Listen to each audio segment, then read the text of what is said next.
Hello and welcome to the MMORPG Features of the Week for April 21st, 2013. The aim of this new series is to point out of some of the most popular MMORPG.com exclusive features for the week that was. I'm your host, Bill Murphy. Now, let's get started, shall we?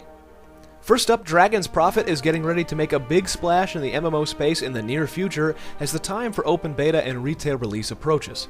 Susie Ford of MMORPG.com managed to get some hands-on time with Dragon's Prophet and has provided our readers with a terrific preview that includes some of the more interesting and different features that the game brings to the MMO universe, including, of course, the acquisition and taming of dragons. That's right, dragons you can ride, dragons you can fight with, dragons to customize, dragons to collect crafting resources for you, dragons to tame. In case you hadn't noticed, folks, it's all about dragons. Check out our full preview and keep your eyes on the site for more information as beta progresses. Also, this past week we started our series of review in progress articles for Snail Games' Age of Wushu. The hype leading up to Wushu's release has been intense, so we're taking our time to assess whether or not the title lives up to its potential. If you haven't tried Age of Wushu for yourself, our RIP articles are a terrific way to keep informed about the game and much more. Lisa Jonte's official review will hit the site in a couple of weeks, but in the meantime, keep track of her thoughts and progress in the review in progress articles. In Star Wars world, Mike Bitton has been spending time checking out the launch of last week's The Old Republic expansion, Rise of the Hutt Cartel.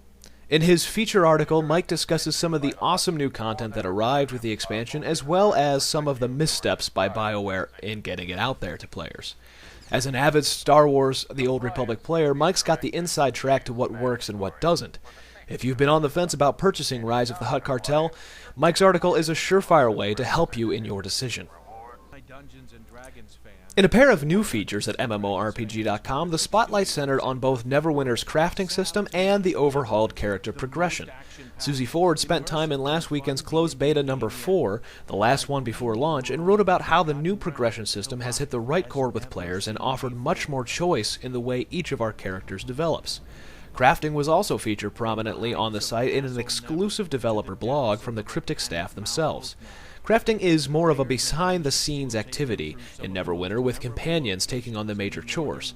The system has been met with a tepid response from the community, and it will remain to be seen if and what changes will be made over time. But hey, at least it's a game that's launching with crafting. That's something we can't be said about every title to the market these days.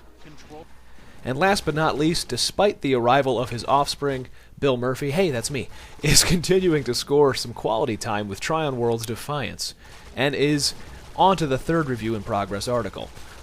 All of my writing on this title will ultimately lead to the final MMORPG.com review of the sci-fi Tryon game that ties the MMO to the TV series of the same name.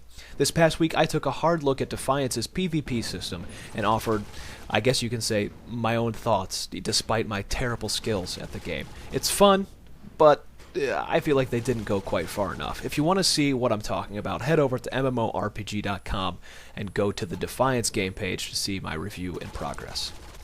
That does it for this week. Don't forget to follow us on Facebook, Twitter, YouTube, and Twitch at MMORPG.com without the dot. You can also find me on Twitter, if you're into that sort of thing, at TheBillMurphy. Thanks for watching, and see you next week.